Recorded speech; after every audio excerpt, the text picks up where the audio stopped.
I'm so excited, you guys. Vevor contacted me and asked me if they could send me a pottery wheel, and I asked them to send me the Mini. Let's go inside and check it out.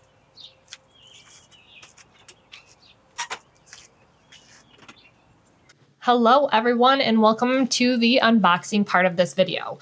I am going to show you all the things that came in this one tiny package. I'm going to put a link below in the description so that if you want to try this out yourself, you may go ahead and do so. And I will be putting this as like an affiliate link so that if you buy it, then maybe I will get a little percentage of that purchase as well. As you can see, there was a small apron probably meant for kids that I will not be using today. They sent a large pottery tools kit that I will be using a few of the things out of there, as you will see coming up. And inside is the pretty pink pottery wheel, along with some tiny, they're almost like polymer clay tools, which I don't use in this video, but I have used in the past these kind of small tools to make tiny little baby things. So originally I had asked Vevor to send me the green pottery wheel, but they didn't have enough to send me, and they were more happy to send the pink one. So pink is great for me, although I would have liked to match my outfit. Maybe I'll give this pink one to my pink loving little 6-year-old daughter and buy the green one for myself.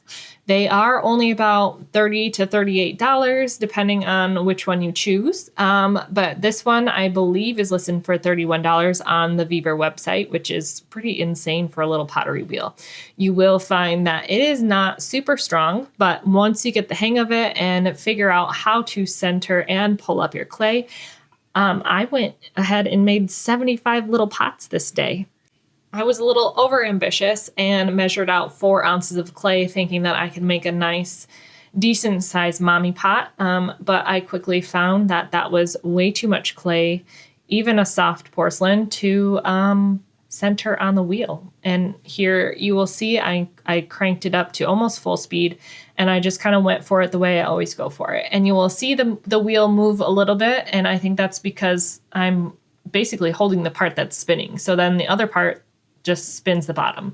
And I have a good solution for this in the next couple minutes. I just went ahead and basically taped the feet of the wheel to my table, and that ended up working for the rest of the day.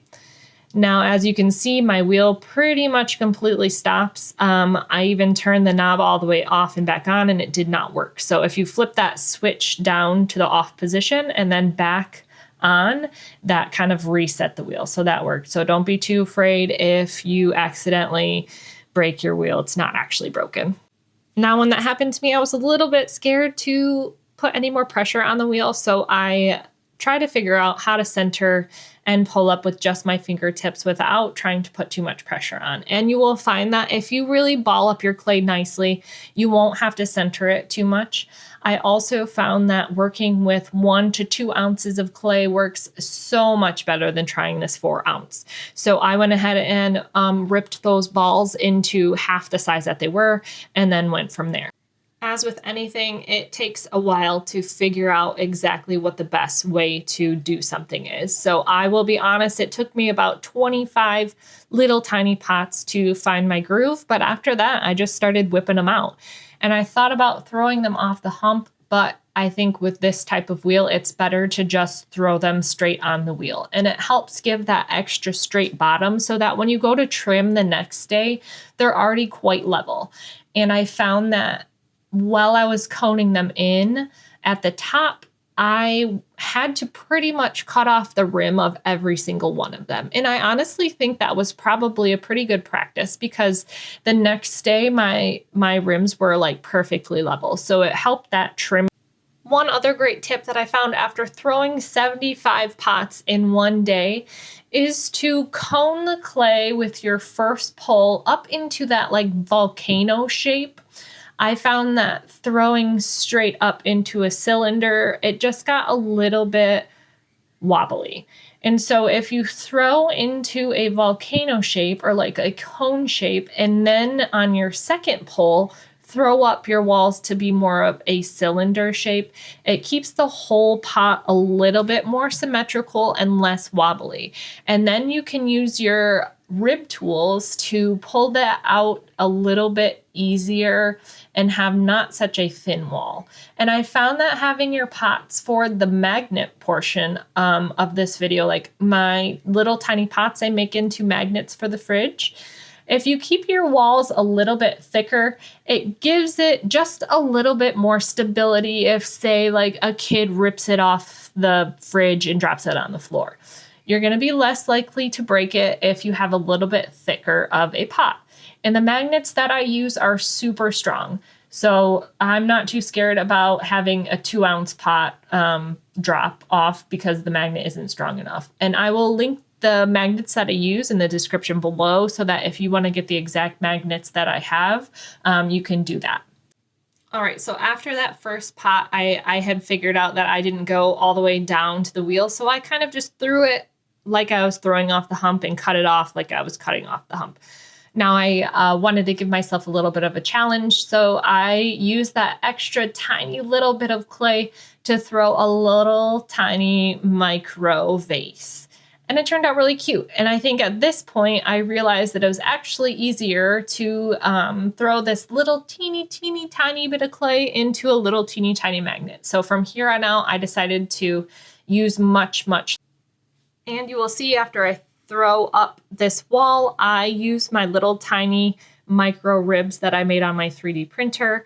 And if you would like to get some micro ribs as well, if you decide to get this wheel or already have a little wheel, or just throw little tiny pots on your big pottery wheel, let me know. And I'm thinking I could probably print like a pack of 5. I have 5 different shapes of these little tiny ribs.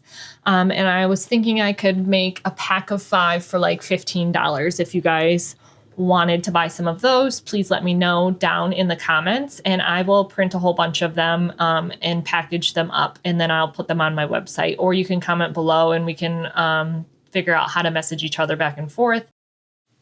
I also made some rim cone shaper tools that you will see here in a couple minutes. If you guys would like those as well, let me know and I can make some of those.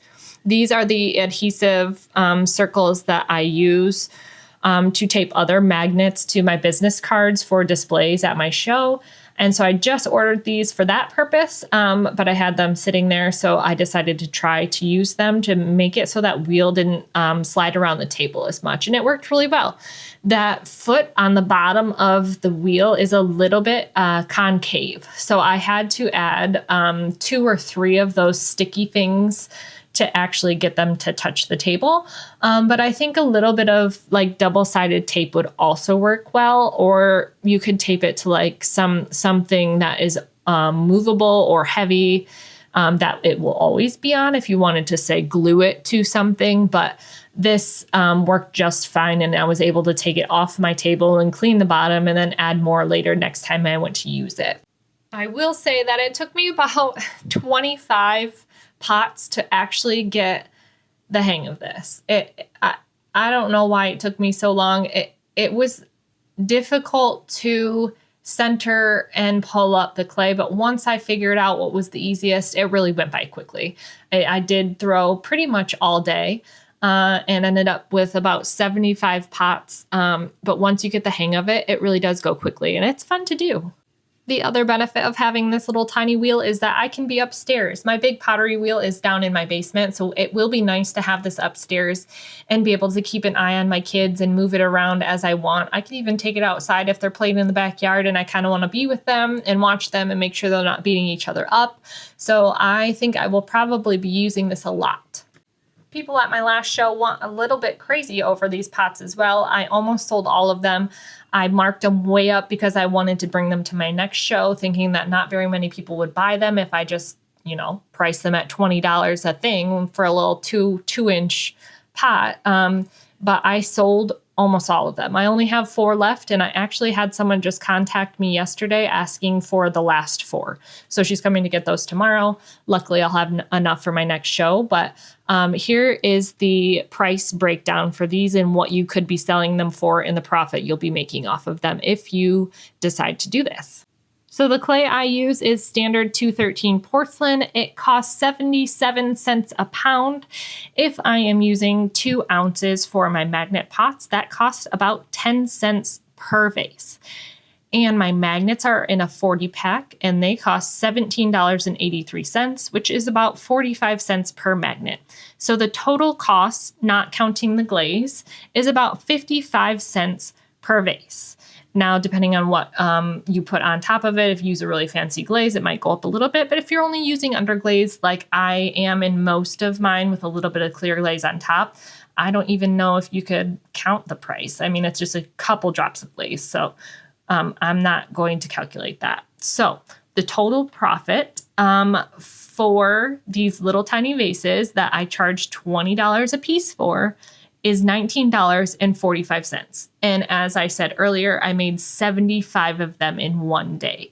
So if I were to sell all of these, even if it were over a few shows, I would make $1,458.75 just from these tiny magnet vases. Now, who knows if this last show I went to, was a fluke. Maybe the next show people think that is way too much. So maybe I'll price them at $15 a piece or something. But I would say that this is probably going to be one of my bigger moneymakers this year. And so I think that I am going to keep making them as long as people keep buying them.